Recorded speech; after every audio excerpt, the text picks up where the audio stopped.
In Shinobi, there's a boss battle where you have to fight your student. You have left me no choice but to kill you. You want to try to avoid staying on the floor, because he'll just keep swiping these wave attacks at you. The longer you can stay on the walls, bouncing back and forth, the safer you are.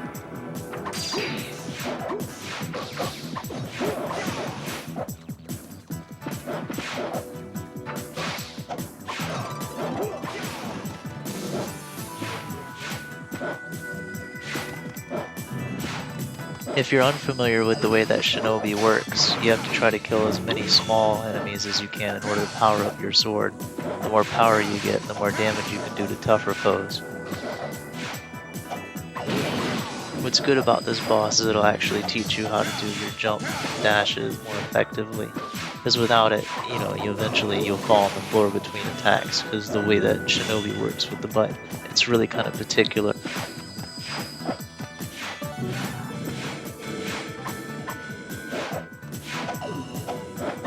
Please, Master, for it is useless.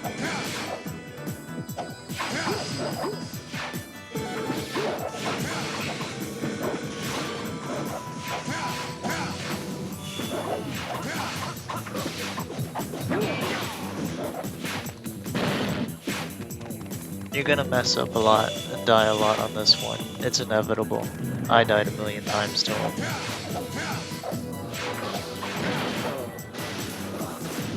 Well done, Master. Halfway through the game Manhunt, there's this project that you have to run up because there's a man named Ramirez that you need to kill. I like this because it's a run-up, run-down design.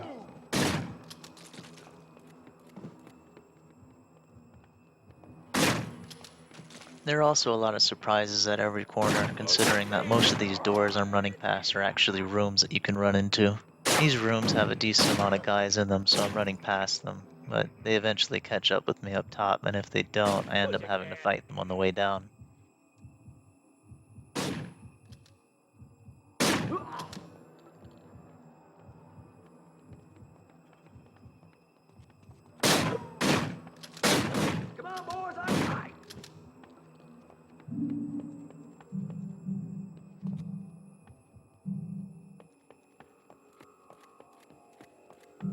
Right here, when Ramirez spawns in, there's a timer, and if you can't get him before the timer, more people come. You have to try to rush to kill him. That way, it's not that big of a problem.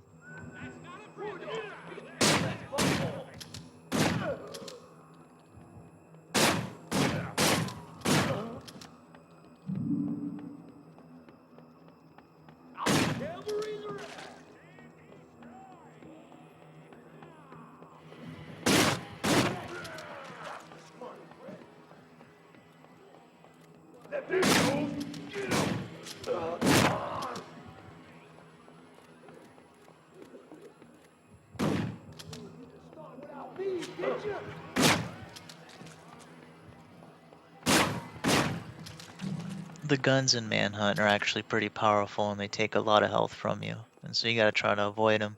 In this situation where I want to kill Ramirez, there's actually a whole group of guys with a bunch of guns guarding him, so I want to try to get around him and wait until I find an opening to kill him.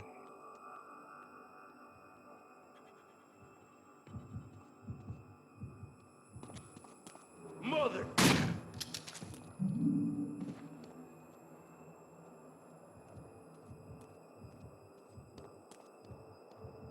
Yeah, let's tag a bag this, mother.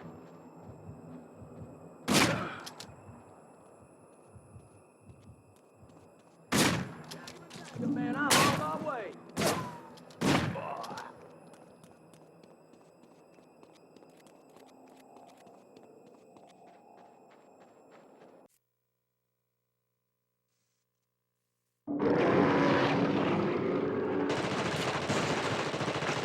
The first boss in the thing was actually pretty surprising whenever you first come across him. It was really intense for me. I think I died a couple times playing him.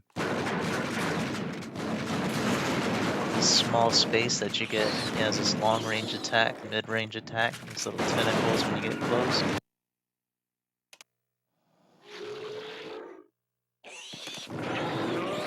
the little ones, they spawn non-stop unless you go and destroy this like egg sac behind this wall right here.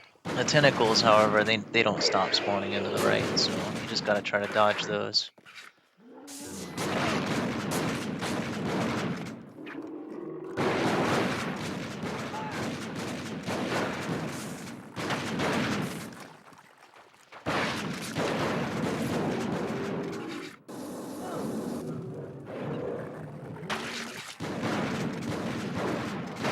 It's a pretty cool idea to have like a slime that slows you down, especially when you're in a small room.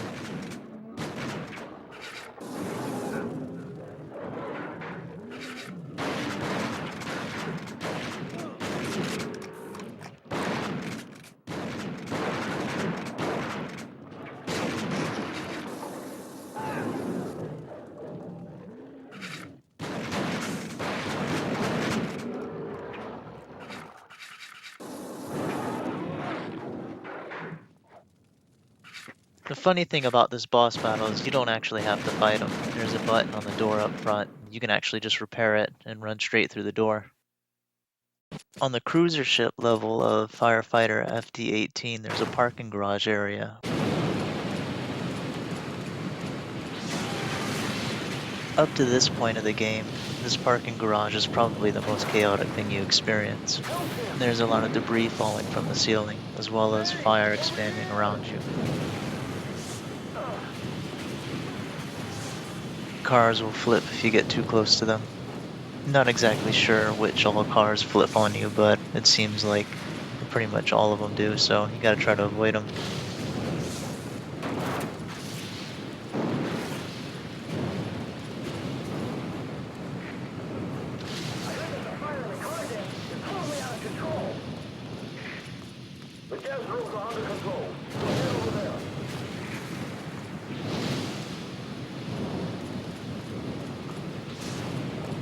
Once you progress through this middle section, you begin to see a bunch of oil puddles, as well as a reoccurring explosion that happens, and you need to try to progress through it.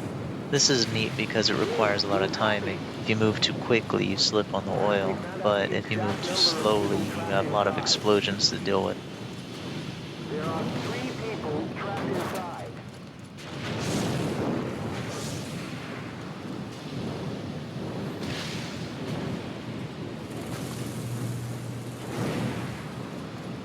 The one thing that might not be obvious about this area is the fact that you can get lost pretty easily in this maze of cars.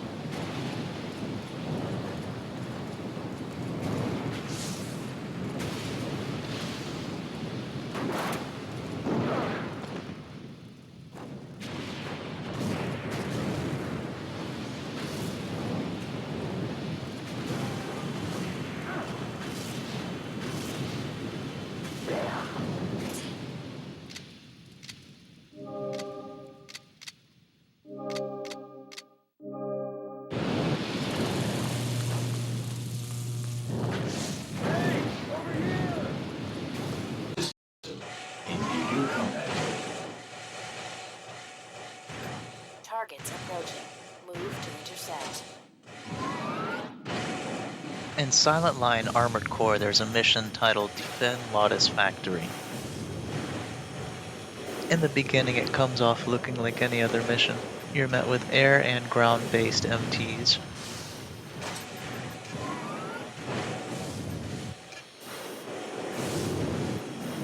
Raven, we're tracking the satellite's progress now. The ground MTs are pretty easy to kill, but the air-based ones are pretty squirrely and dodge a lot of your attacks.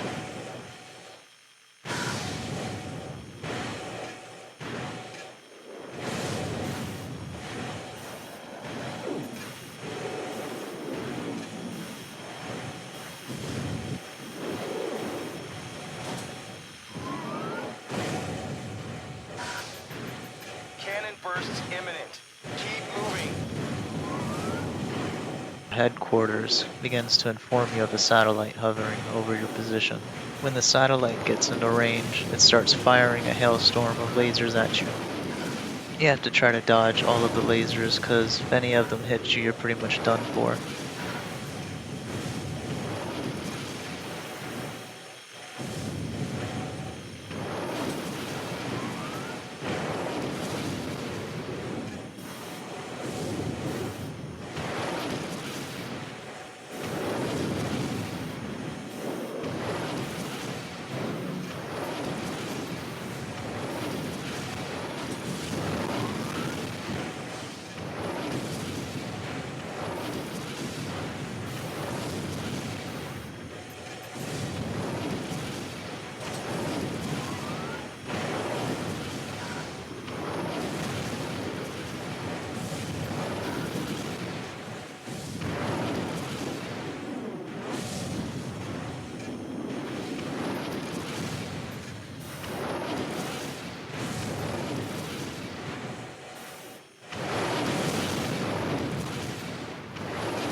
Unidentified target detected. The enemy is withdrawing. Finish off those you can. An unknown AC comes in, and he's quite the tank. You have to try to stay well out of range of him because he has a heavy beam cannon, as well as a bunch of missiles.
Checking status.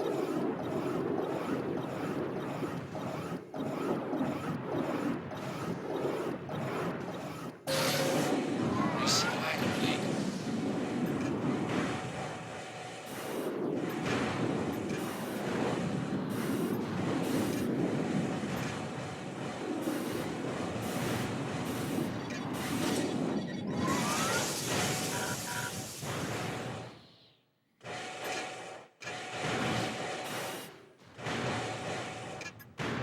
Target destroyed. I can't believe you made it. That was some great piloting.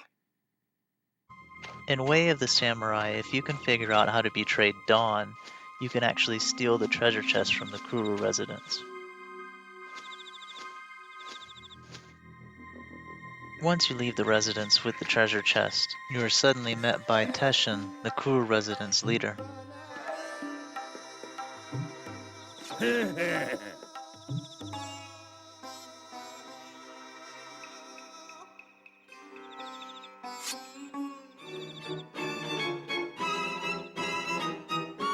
You don't normally come across Tesshin in way of a samurai outside of cutscenes or standing in the background, so getting to actually face him one-on-one is really intense.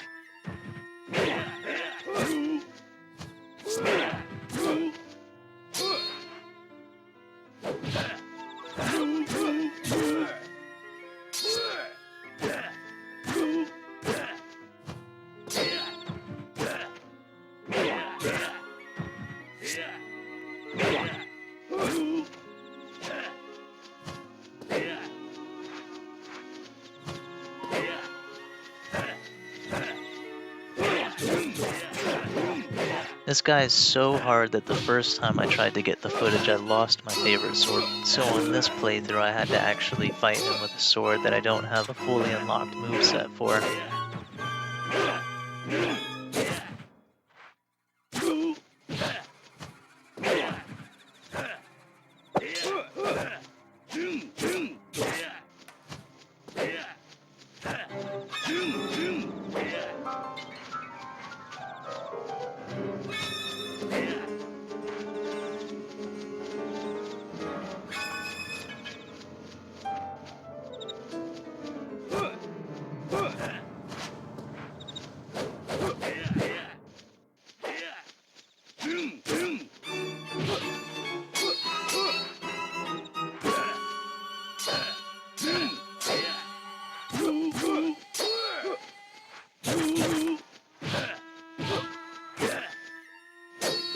Luckily, his sword breaks before I can die.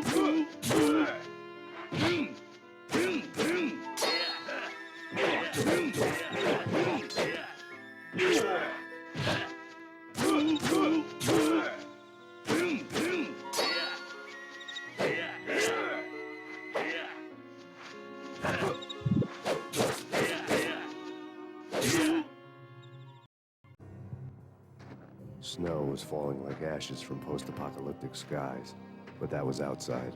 Things would soon get hot in the Don's restaurant. I knew it was a long shot, Angelo Punchinello actually showing up, but there was no crime in hoping. In Max Payne, you're told to go to a restaurant to meet with someone that you need to kill, except whenever you get to the restaurant, it starts exploding and fire starts spreading rapidly.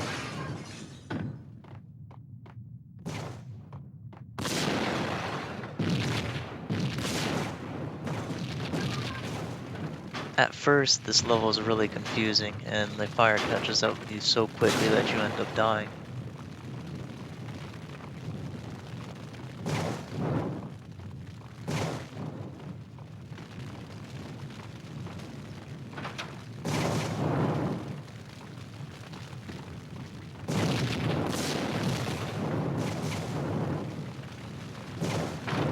To me, this restaurant part is probably the most memorable thing about this game because it happens so sudden and it's so different than everything else in the game.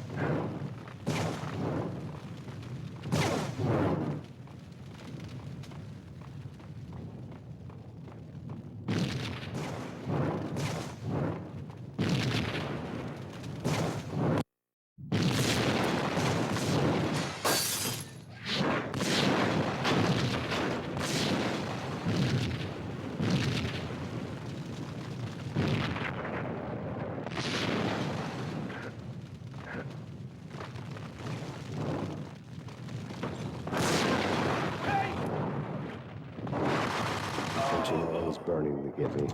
The feeling was mutual. He was trying to put out my flames with gasoline.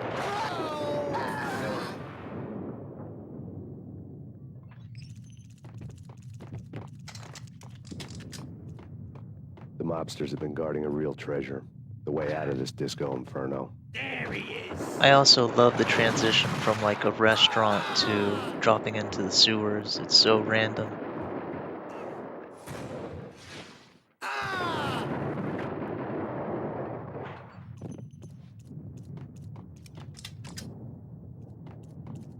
Got him down!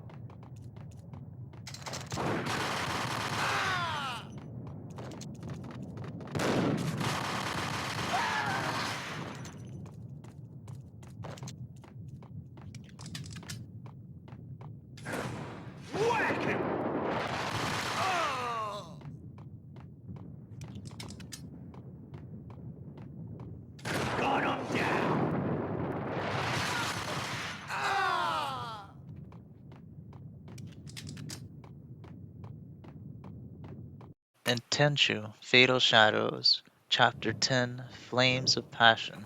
You are approached by two ninjas. Futaba! Get out of here!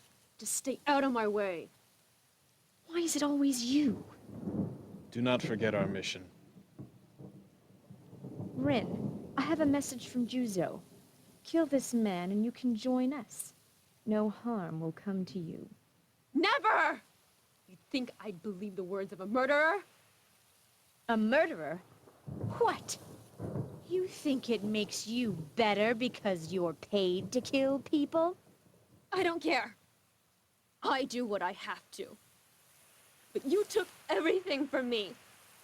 Everything I ever cared about. I'll never forgive you!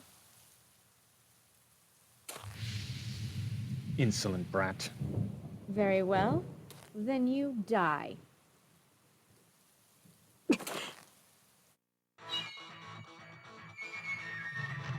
These two ninjas put up a really decent fight, and it's set up at the end of the mission. Which means if you were to lose this fight, you would have to start the mission from the very beginning.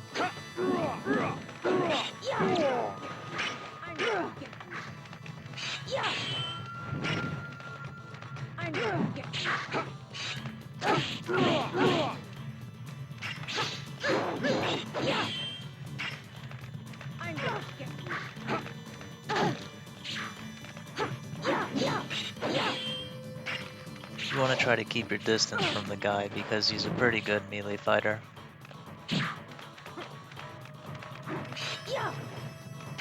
Be careful with the girl because every now and again she shoots a poison dart, which is pretty pesky because the poison can stun you and interrupt your attacks or when you try to get away or jump, etc.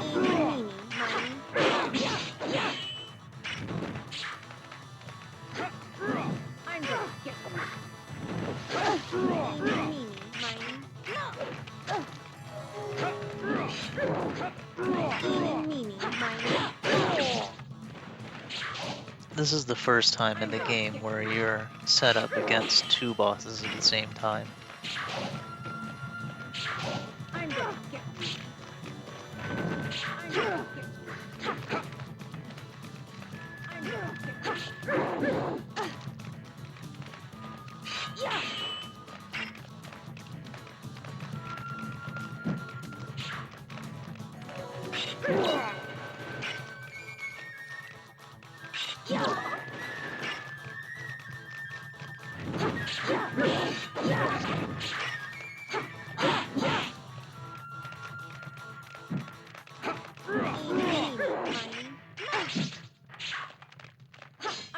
Now, if you're not familiar with Tenchu, Tenchu is more of a stealth game than a fighting game, and so the fighting isn't super refined, but I'm sure you can make it look nice if you're really good at it.